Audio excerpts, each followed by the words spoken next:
સુરત શહેરના મગદલ્લા હજીરા બ્રિજ પર ગત રાત્રે ગંભીર અકસ્માતની ઘટના સામે આવી છે, જેમાં એક વ્યક્તિનું ઘટના સ્થળે જ કરુણ મોત નીપજ્યું છે। મળતી માહિતી મુજબ આ અકસ્માત ગત રાત્રે આશરે 9 વાગ્યાના સમયે સર્જાયો હતો। અકસ્માત એટલો ભયાનક હતો કે 55 થી 60 વર્ષીય બચુભાઈ મેઘાભાઈ વસૈયાનું ઘટના સ્થળ પર જ મોત નીપજ્યું હતું। પ્રાથમિક તપાસ મુજબ અજાણ્યા વાહન દ્વારા ટક્કર મરાતા આ અકસ્માત સર્જાયા હોવાની શક્યતા વ્યક્ત કરવામાં આવી રહી છે। ટક્કર બાદ વાહન ચાલક સ્થળ પરથી ફરાર થઈ ગયો હોવાની પણ ચર્ચા છે। ઘટના બનતા જ આસપાસના વિસ્તારમાં ભય અને અફરાતફરીનો માહોલ સર્જાયો હતો। સ્થાનિક લોકો તાત્કાલિક ઘટના સ્થળે દોડી આવ્યા હતા અને પોલીસને જાણ કરવામાં આવી હતી। જાણ થતાં જ પોલીસની ટીમ તાત્કાલિક ઘટના સ્થળે પહોંચી ગઈ હતી અને સમગ્ર પરિસ્થિતિને કાબૂમાં લઈને તપાસ શરૂ કરી હતી। પોલીસ દ્વારા મૃતદેહને કબજે લઈને બીજા દિવસે સુરત નવી સિવિલ હોસ્પિટલ ખાતે પોસ્ટમોર્ટમ માટે ખસેડવામાં આવ્યું હતું। મૃતક બચુભાઈ વસૈયા મૂળ દાહોદ જિલ્લાના જાલોદ તાલુકાના વેલપુરા ગામના રહેવાસી હોવાનું સામે આવ્યું છે। ઘટનાની જાણ થતાં તેમના પરિવારજનોમાં શોકની લાગણી ફેલાઈ ગઈ હતી, તેમજ ગામમાં પણ દુઃખનો માહોલ જોવા મળી રહ્યો હતો। હાલ પોલીસે અજાણ્યા વાહન ચાલકની શોધખોળ શરૂ કરી છે અને આસપાસના સીસીટીવી ફૂટેજના આધારે તપાસ આગળ ધપાવી છે। પોલીસ અધિકારીઓએ જણાવ્યું છે કે આરોપીને જલ્દી ઝડપી પાડવામાં આવશે અને કાયદેસરની કાર્યવાહી કરવામાં આવશે।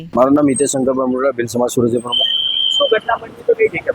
ઘટના ગઈકાલે રાતને એસકે નગર બ્રિજથી લઈને આફા રોડ ઉપર સર્વિસ રોડ ઉપર મુબાનપરી વાટિકા છે, એ વાટિકામાં અમારા જે વડીલ કાકા છે ત્યાં નર્સરીમાં મજૂરી કામ કરતા હતા। રાતના 9 વાગે બહાર નીકળ્યા હતા ત્યારે અચાનક પૂરપાટ ઝડપે આવતી કોઈ 4 વ્હીલ કારે એમને અડાજણમાં અટકમાં લઈ લીધા અને ગાડી પૂરપાટ ઝડપે ઠોકાતા એ 20 થી 30 મીટરના દૂર અંતરે રોડ ઉપર ફેંકાયા હતા અને રોડ પર પટકાતા એમનું ગંભીર રીતે માથામાં અને પગ ભાંગી ગયો છે। એ રીતના એક્સિડન્ટ થયા, એમનું જગ્યા પર જ ડેથ થયું છે।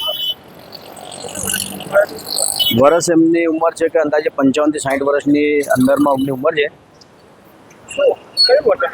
વતન એમનું જાલોદ છે, વેલપુરા ગામના છે, તાલુકો જાલોદ, વેલપુરા ગામ અને દાહોદ જિલ્લાના છે। ઘટના ગઈકાલે રાતના 9 ને 3 વાગે બની હતી એવું એમના છોકરા જણાવે છે। જેથી કરીને સમાજના આગેવાન તરીકે અમારી એક જ માંગ છે કે પરિવારને જે તે 4 વ્હીલ ગાડીવાળા ઠોકી કે સીસીટીવીના આધારે ધુમ્મસ પોલીસ અમને 4 વ્હીલવાળાને અને માલિકને અટક કરે અને કાયદેસર કાર્યવાહી કરીને અમારે જે પણ વળતર છે એ વળતરની માંગ સાથે અમે પરિવારને આશ્વાસન આપવા આગેવાનો અહીંયા